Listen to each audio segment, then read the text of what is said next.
Pinter semuanya, masih ingat ya? Sekarang Ibu mau menyampaikan kesepakatan kelas dulu ya. Sebelum mulai pembelajaran kita akan mengadakan kesepakatan kelas dulu. Yang pertama apa? Datang tepat waktu. Yang kedua menjaga kebersihan. Kebersihan apa? Kelas dan sekolah. Yang ketiga tidak boleh mengobrol belajar. Empat, saling menghormati sesama guru. Tidak boleh jahil. Tidak boleh jahil sama teman ya. Selanjutnya, Ibu mau bertanya nih. Sebelumnya kalian datang ke sekolah itu untuk sampai ke sekolah menggunakan apa? Apa lagi?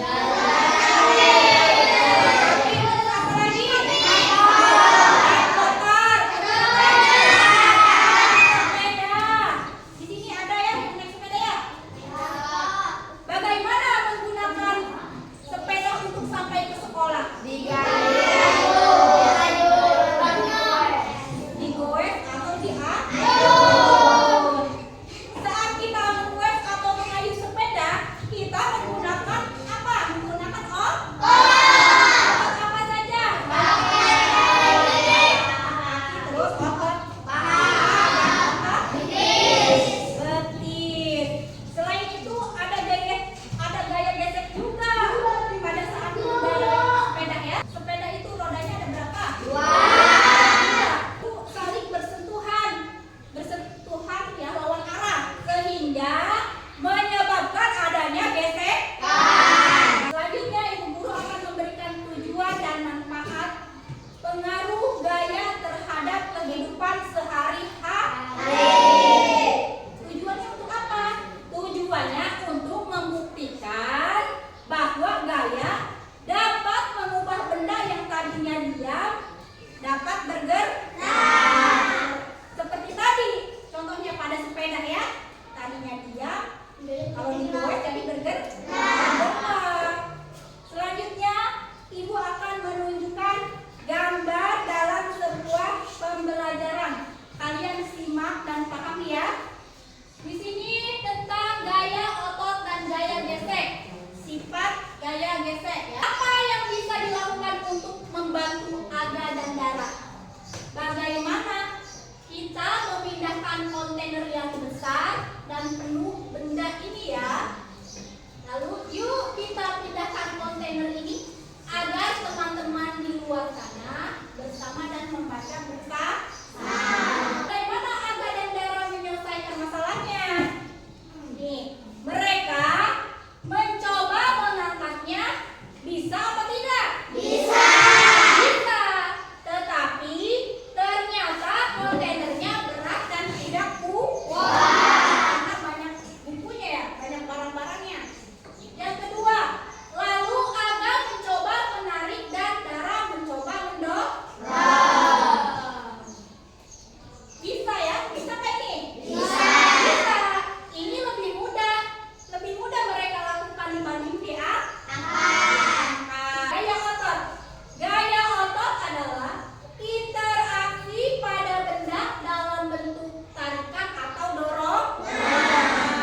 belajar tentang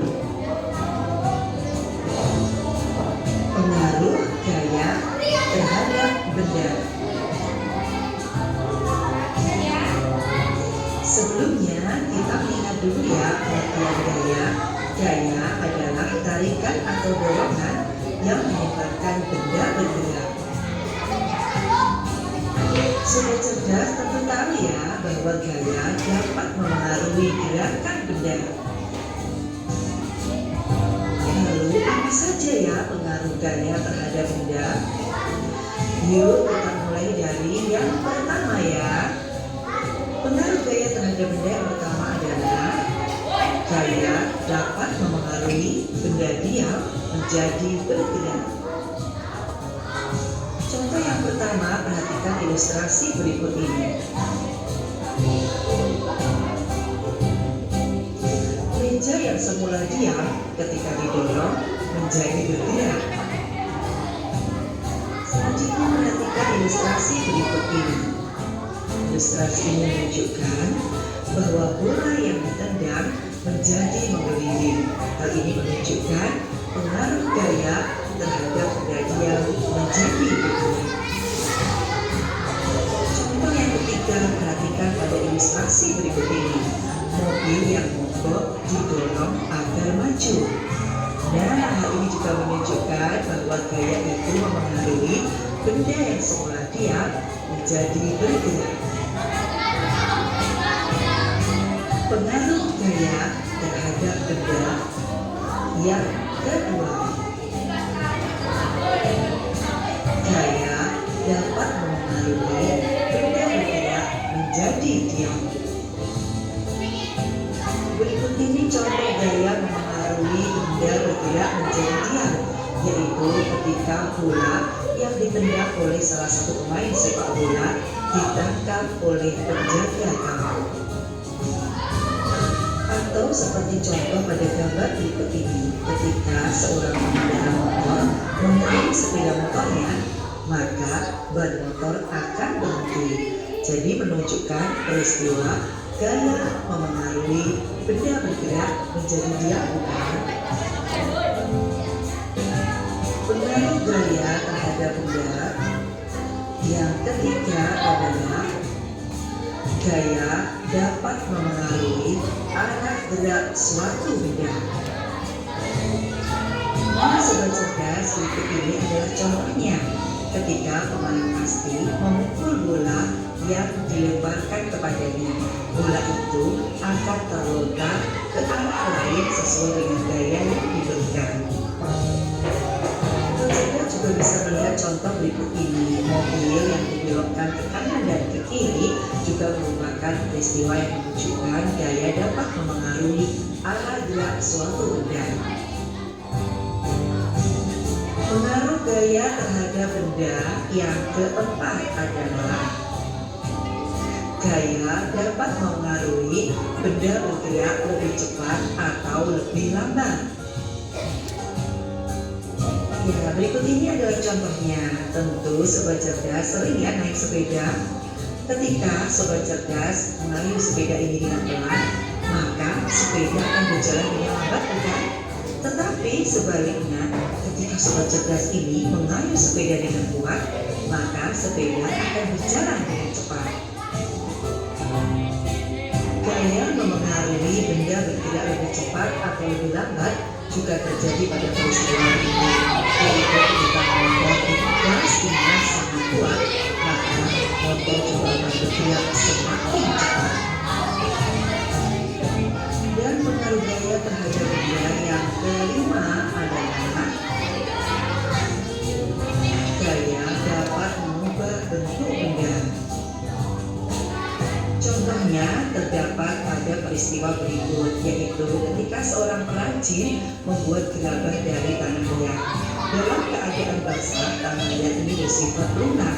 Dengan menekan-nekannya, artinya perajin ini memberikan gaya pada tanah liat, maka tanah liat dapat berubah bentuk sesuai dengan bentuk yang diinginkan.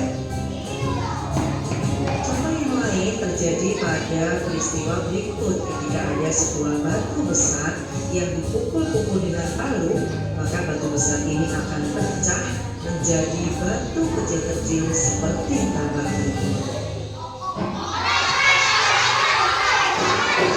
Sampai di sini dulu pembahasan tentang pengaruh gaya terhadap benda. Semuanya paham nggak? Mengerti?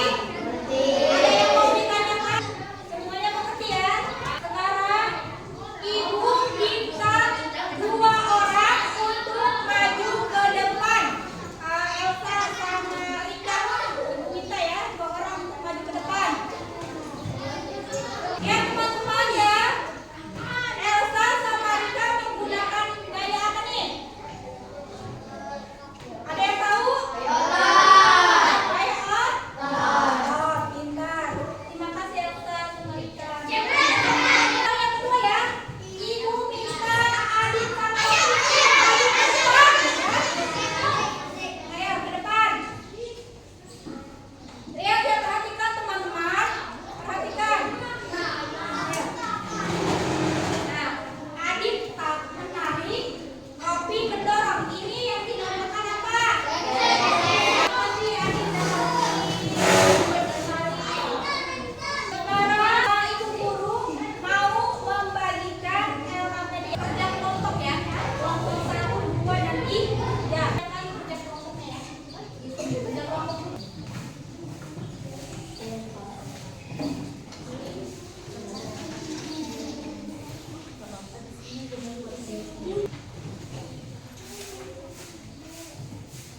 membantu kita dalam memilih bahan, merancang alat, dan menyelesaikan masalah